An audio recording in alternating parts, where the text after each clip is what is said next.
ወይስ ኡማውን ለማገልገል ነው? ኡማውን ለማገልገል ከሆነ የማህበር አባል ለመሆን 100,000 ብር ያህል ድረስ የሚጠየቅበት ምክንያቱ ምን እንደሆነ በግልጽ አብራራለን። እኛም ካንተ ጎን እንድንቆም ከፈለግ። ሁለተኛ አሁን አስያ አትናገሩ ብላናለች። የሽማግሌው ጉዳይ ነው ማስፈራራት ደረጃ ደርሷል የተባለው። ይሄንንም ካንተ ማጥራት እንፈልጋለን። ካለ እኛ አባታችን ናቸው እናከብራቸዋለን።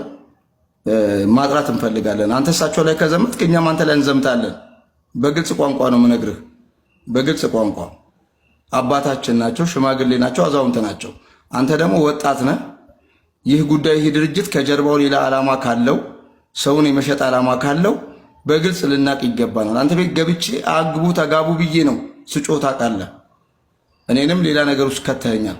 ብዙ ቤተሰብ አለን ታውቃለህና ይህን ነገር አሁንም ግልጽ አድርግ። ሁለተኛ 30,000 ብር ደውለህ ለአዳራሽ ብለህ ጠየካት ልጅ አለች የለችም ካልከኝ ግልጽ ተናገር። እዚህ ጋር አለች እድር ለ6 ቀን አባላችን ነበረች።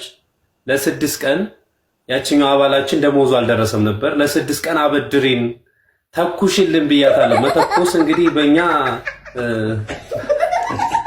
ለመግባባት ያክል ማለት እንትን ማነው መተኮስ ማለት ተኪልኝ እንደማለት ነው።